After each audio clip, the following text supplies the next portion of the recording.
Hello everyone, আসসালামু আলাইকুম। আশা করি সবাই ভালো আছেন। আল্লাহর রহমতে আমিও অনেক বেশি ভালো আছি। তো আজকে আপনাদের সাথে শেয়ার করব লোটে মাছের শুটকি আমি কিভাবে রান্না করি। তো আমি খুব সিম্পলভাবেই রান্না করি। তো আমি একটা ফ্রাই প্যান বসিয়ে নিয়েছি, এটার মধ্যে তেল গরম করে পেঁয়াজ কুচি, রসুন কুচি দিয়ে একটু ভালো করে ভেজে নিচ্ছি।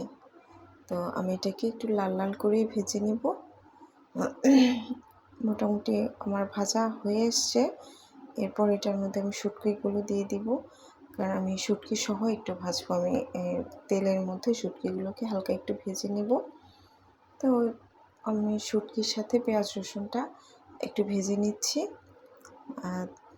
মোটামুটি ভাজা হয়ে আসলে এরপর এটার মধ্যে আমি কাঁচামরিচের যে ফালি করে রেখেছিলাম ওগুলো দিয়ে নিচ্ছি।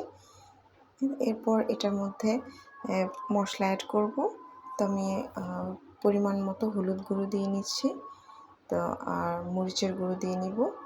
মরিচটা অবশ্য যে যতটুকু ঝাল খায় সেই অনুপাতে বাড়িয়ে কমিয়ে নিলেই হয়ে যাবে। তো আমি অল্প একটু ধনিয়ার গুঁড়ো দিব, খুব বেশি দিব না।